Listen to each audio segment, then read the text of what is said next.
सन 1868 मध्ये नाशिक जिल्ह्यातील सटाणा तालुका येथील अंतापूर या गावात न्हावी समाजातील बाबाजी हिरे यांच्या कुटुंबात चिमणाजी यांचा जन्म झाला. बालपणापासूनच चिमणाजींना शिवभक्तीची गोडी लागली. कालांतराने 1875 साली जिल्हा परिषदेच्या शाळेत त्यांना घातले गेले, मात्र तेथे अनियमिततेच्या कारणास्तव त्यांना शाळेतून कमी करण्यात आले. पुढे वयात आल्यानंतर त्यांचा विवाह धुळे जिल्ह्यातील साक्री तालुका येथील पिंपळनेर या गावातील जगतापांच्या सुकन्या पार्वतीबाई यांच्याशी झाला. या दाम्पत्याला एकूण 7 अपत्ये झाली. त्यातील 4थ्या अपत्याच्या जन्माआधी एक अद्भुत घटना घडली. एका शिवयोग्याने चिमणाजींना दृष्टांत दिला.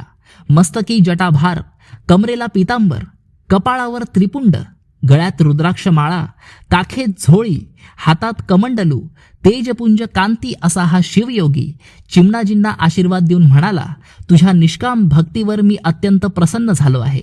जगत कल्याणासाठी मी स्वतः तुझ्या पत्नीच्या उदरी जन्म घेईल असे म्हणून तो शिवयोगी अंतर्ध्यान पावला.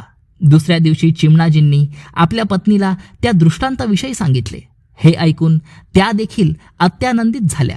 काही दिवसातच चिमणाजींच्या पत्नी पार्वतीबाई यांना दिवस गेले आणि दिनांक 21 नोव्हेंबर 1898 रोजी सूर्यास्ताच्या समयी एका असाधारण बालकाचा जन्म झाला आणि जणू हिरे घराण्याची कैक पिढींची असलेली पुण्याई चिमणाजी व त्यांच्या पत्नीची पूर्वजन्मीचे सुकृत ह्या जन्मीची शिवभक्ती ही फळाला आली आणि समस्त कुटुंबात आनंदी आनंद झाला.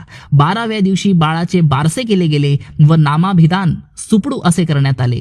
हेच सुपडूजी चिमणाजी हिरे पुढे शंकर महाराज या नावाने प्रसिद्ध झाले.